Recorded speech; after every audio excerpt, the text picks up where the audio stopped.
इसकी पहल करें।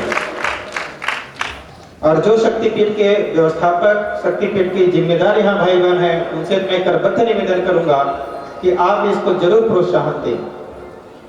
उसके पश्चात उपरोक्त उत्पादित वस्तुओं को परिजनों को खरीदने हेतु प्रोत्साहित करें। गांधी जी जब स्वदेशी आंदोलन चलाने की बात किए थे तो उन्होंने एक बात स्पष्ट की थी कि स्वदेशी का मतलब ये नहीं है कि बड़े बड़े अमीरों द्वारा कारखाना स्थापित किया गया हो और उससे बनी हुई चीजों को हम खरीदें। उनका कहना था कि स्वदेशी की मतलब है कि कुटीर उद्योग, घर घर में जो चीजें बनती हैं वो चीजों को हम खरीदें, भले ही उसकी क्वालिटी कमजोर हो, मिलावट ना हो, सुंदरता ना हो, रेपर बहुत आकर्षक ना सही, लेकिन भीतर की चीज में कोई मिलावट नहीं है तो हमें और आपको खरीदने में संकोच नहीं करना चाहिए। हमारा अपना भाई है वो। तो हमारा निवेदन है कि गायत्री परिवार के सारे भाई बहन हमारे परिजनों द्वारा उत्पादित सामग्री को अवश्य खरीदें, उसे प्रोत्साहन दें। आप एक गायत्री परिवार से जुड़े हैं, आप उस सामान का उपयोग करेंगे। आपके 10 रिश्तेदार हैं, आपके घर आते जाते हैं, आप उनके वहां प्रचार कीजिए कि हमारे भाई द्वारा उत्पादित सामान है, आप इसको लीजिए, हम गारंटी देते हैं इसमें मिलावट नहीं होगा। हम बाबा पतंजलि का सामान खरीदते हैं इस विश्वास के साथ कि कम से कम मिलावट तो नहीं होगा। विश्वास रहता है ना, तो हमारे भाई पर हम विश्वास क्यों नहीं कर पाते कि मिलावट तो नहीं किया होगा। भाइयों बहनों, विज्ञापन के चक्कर से थोड़ा दूर हटकर हमको सोचना होगा कि सचमुच अपने भाइयों को यदि हम स्वावलंबन के क्षेत्र में आगे बढ़ा देंगे तो युग निर्माण योजना का यह आवश्यक अंग कितना कारगर साबित होगा। जब आप किसी की मदद करेंगे तो वो आपकी मदद करेगा। जब आप किसी को आगे बढ़ाने के लिए आगे आएंगे तो आपके एक आह्वान पर हजारों युवा इकट्ठे हो जाएंगे।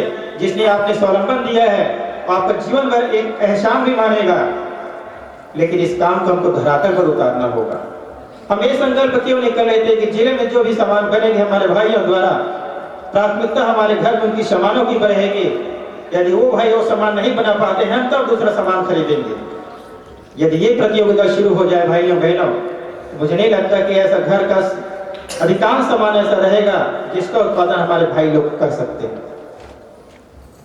उसके पश्चात यज्ञ, सम्मेलन आदि अवसरों पर परिजनों द्वारा उत्पादित वस्तुओं का प्रचार करना, हम उन्हें अवसर प्रदान करें।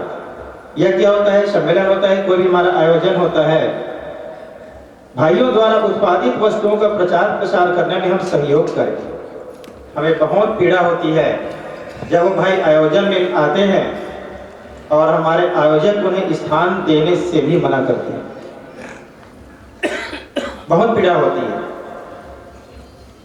हम गायत्री परिवार कहते हैं तो परिवार शब्द को सार्थक करें। हमसे वो कुछ ले नहीं रहे हैं। हम लाखों का खर्च करते हैं आयोजन में, एक 10 बाई 10 का टुकड़ा दे देने से कितना हमारा नुकसान हो जाएगा। हम इतने ज्यादा काउंटर लगाते हैं कि वो काउंटर पंजीयन कर रहे, एक दिन आपका काम आता है, बाकी दिन तो खाली रहता है। वो खाली काउंटर का उपयोग कर लेते तो क्या नुकसान होता है। उसके बावजूद भी हमारा हृदय इतना चौड़ा नहीं हो पाता, बहुत पीड़ा होती है। हम निवेदन करना चाहेंगे सभी प्रांत से पहुंचे हमारे वरिष्ठ भाइयों से, जो भी यज्ञ करते हैं, सम्मेलन करते हैं, ऐसे भाइयों बहनों को प्रोत्साहन दें, उनके द्वारा उत्पादित सामान को हम खरीदें और उन्हें अवसर प्रदान करें। प्रदेश के विभिन्न क्षेत्रों में उत्पादित वस्तुओं की जानकारी वाला ब्रोशर आयोजन में उपलब्ध कराना। जो भी भाई हमारे स्वावलंबन के क्षेत्र में हैं, वो जो जो उत्पादन करते हैं उनका ब्रोशर अपने साथ रखें, लोगों को दें, जिससे लोगों की जानकारी में आए कि वो क्या क्या सामान बनाते हैं। उसके पश्चात प्रत्येक जिले में स्वावलंबन का एक मजबूत तंत्र विकसित करना। जिस प्रकार से हमारा अन्य प्रकोष्ठ होता है, अन्य संगठन होता है, उसी प्रकार से हमारी इच्छा है कि स्वावलंबन का भी एक स्वरूप निखर कर आना चाहिए जिले स्तर पर। प्रशिक्षक स्तर है तो प्रशिक्षक स्तर पर, करने वाले की इच्छा है शिवरात्रि के रूप में है स्वावलंबन का तो उस स्तर पर हो, मगर स्वावलंबन के बारे में जिनका भी चिंतन है, सोच है, ऐसे हमारे भाइयों का एक समूह तैयार हो जाए तो एक दूसरे जिले से जुड़ाव हो जाएगा किस जिले में किसकी क्या आवश्यकता है पता चल जाएगी और स्वावलंबन का क्रम आगे बढ़ जाएगा। उसके पश्चात स्वावलंबन उत्पादन करने वाले परिजन अन्य परिजनों को प्रशिक्षित करने हेतु आगे आए। भाइयों बहनों, जो भाई इस क्षेत्र में प्रशिक्षित हो चुके हैं वो ये ना सोचे कि मैं दूसरे भाई को सिखा दूंगा तो मेरा बाजार ठप हो जाएगा। आप ऐसा बिल्कुल छोटा सोच मत रखिए। आप जितने लोगों को प्रशिक्षण देंगे ये निश्चित रूप से दूर से भी रहेंगे और पास से भी रहेंगे, तो भी बाजार इतना बड़ा है कि सब मिल करके भी आप करेंगे तो भी आपके लिए कमी नहीं पड़ेगी। नियत यदि साफ है तो परम पूज्य गुरुदेव सत्ता आपके विधा को आगे बढ़ाएगी, क्योंकि मूल में स्वावलंबन का केवल बेरोजगारी दूर करना नहीं है, आत्मनिर्भरता है। हम आत्मनिर्भर होकर के युग निर्माण योजना की ओर आगे बढ़ रहे हैं। मूल उद्देश्य वो है। यदि हम केवल सामान बेच करके संतुष्ट हो गए ये अलग विषय है, लेकिन आपके भाव पीछे ये रहेगा कि मैं आत्मनिर्भर बन करके समाज के लिए कुछ करना चाहता हूं, तो निश्चित रूप से गुरु सत्ता का आशीर्वाद मिलेगा और आपका सामान भी बिक्री होगा और आप आगे बढ़ते हुए चले जाएंगे। इसलिए सोच को छोटा मत कीजिए, नियत को साफ रखिए, गुरु सत्ता का आशीर्वाद मिलेगा। जड़ में सिर्फ दो बातें याद रखिए कि हमारा मूल उद्देश्य विचार क्रांति है और इस विचार क्रांति को करने के लिए हम आत्मनिर्भर होकर करेंगे। उसके पश्चात स्वावलंबन के क्रम में विधाएं बहुत सारी हैं। गौमूत्र से अर्क बनाया जा सकता है, कीटनाशक दवाइयां तैयार की जा सकती है, फिनाइल बनाया जा सकता है, जैविक खाद बनाया जा सकता है। हम गौ माता की सेवा करना चाहते हैं तो गौशाला में आप रख करके गायों की सेवा जितना नहीं कर पाएंगे, उससे ज्यादा सेवा है कि गाय के प्रति लोगों का रुझान पैदा हो जाए। गाय माता जब तक दूध देती है तब तक तो वो माता कहलाती है, और जिस दिन वो दूध देना बंद कर देती है उस दिन पशु कहलाना शुरू कर देती है। बोझ हो जाते हैं हम सबके लिए। तो आप गाय का मूत्र को, गोबर को यदि कीटनाशक और अर्क में और खाद में बदल करके पैसे के रूप में लोगों को दिखाएंगे तो गाय पालना फिर से शुरू हो जाएगा। अरे ये तो दूध नहीं देती फिर भी पैसा तो देती है। और हम लोग तो आकलन किए हैं कि जितना आपको दूध से फायदा नहीं है उसे कई गुना ज्यादा उसके मूत्र से और गोबर से फायदा है। क्योंकि दूध आप लेना चाहेंगे तो चारे के लिए बहुत खर्च करना पड़ेगा तब आपको दूध मिलेगा, लेकिन मूत्र के लिए और गोबर के लिए आपको एक पैसे खर्च नहीं करना पड़ेगा और मुफ्त में वो चीज मिलेगी और आपको लाखों रुपए का सामान देके जाएगा। बिलासपुर जिले में खमरिया गांव में भाइयों बहनों, आदरणीय दुबे भाई साहब के मार्गदर्शन में वहां पर एक स्वावलंबन का गौशाला का क्रम शुभारंभ किया गया है।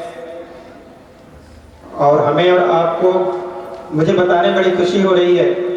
भाई साहब को भी मैं बताना चाहूंगा कि हम छोटे से गौशाले में गौमूत्र से अर्क बनाने का काम पहले मटके से शुरू कर किए थे, आजकल उसके लिए हम मशीन से बनाना शुरू कर दिए हैं गौमूत्र अर्क। और आप सबके प्रशिक्षण के लिए हमने स्टॉल में रखवा दिया है। स्टॉल मौजूद है, आप देख सकते हैं कि मशीन से कैसे अर्क निर्माण किया जाता है और उस प्रकार को आगे कैसे बढ़ाया जा सकता है। तुलसी का अर्क है, 4 प्रकार का अर्क वहां पे बनाया जा रहा है। अभी गौमूत्र से हम फिनाइल भी तैयार करते हैं। इस सारे चीज का प्रदर्शनी में रखा हुआ है, बिक्री के लिए भी उपलब्ध है, आप उसका स्वाद ले सकते हैं, परीक्षण कर सकते हैं। तो इस प्रकार से प्रदेश में जिनके पास भी गाय हैं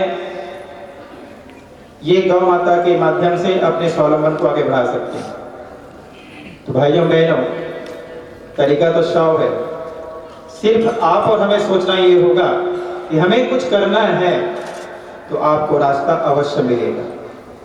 और यदि आप ये सोचेंगे कि घर बैठे मैं केवल बाबू बन जाऊं, मुझको यही रोजगार चाहिए, तो ये जितने बेरोजगार उनमें थे अधिकांश की यही सोच है, इसलिए उन पर बेरोजगार बने बैठे हैं। यदि वो सचमुच कुछ करना चाहेंगे तो भगवान ने इतनी जगह खाली रखी है कि सब के सब बेरोजगार उसमें समाहित हो जाएंगे यदि आज से श्रम करना शुरू करते हैं।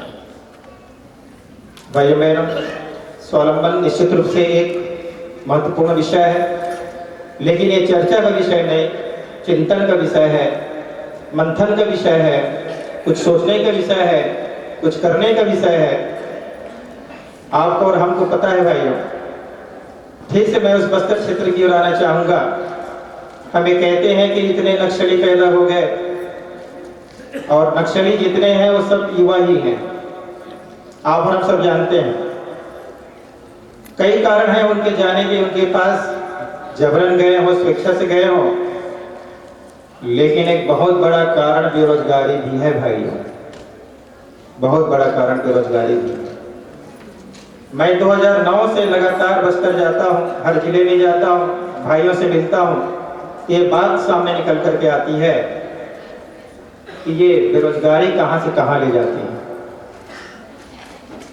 भाइयों बहनों, हमें और आपको सोचना होगा, हमें और आपको देखना होगा कि किस किस प्रकार के षड्यंत्र हमारे प्रदेश में रचे जा रहे हैं। अभी का विषय तो नहीं है, लेकिन पीड़ा इस बात की होती है कि हम अपने आप में इतने मस्त रह जाते हैं कि हमको पता ही नहीं चलता कि हमारे पड़ोस जिले में क्या हो रहा है। तो भाई ये स्वावलंबन कितना घातक है, ये बस्तर के क्षेत्र में आप जाएंगे तो पता चलेगा। मैं निवेदन करना चाहूंगा आप सभी से, जो आग्रह मैंने आज सबसे किया है उस पर विचार करिएगा, और आप लोग का जो विचार आए समूह चर्चा में इसको सामने लाइएगा। मुझे विश्वास है कि हम सब मिलकर के कुछ प्रयास करेंगे तो निश्चित रूप से जिस प्रकार से छत्तीसगढ़ को अन्य क्षेत्रों में, चाहे बाल संस्कारशाला का क्षेत्र हो, चाहे युवा जागृति अभियान का क्षेत्र हो, एक पहचान बनाई हुई है। हम सबने स्वावलंबन के क्षेत्र में हम सब एक पहचान बना के स्थापित करेंगे। इन्हीं आशा और विश्वास के साथ मैं अपनी वाणी को विराम देता हूँ। ओम शांति।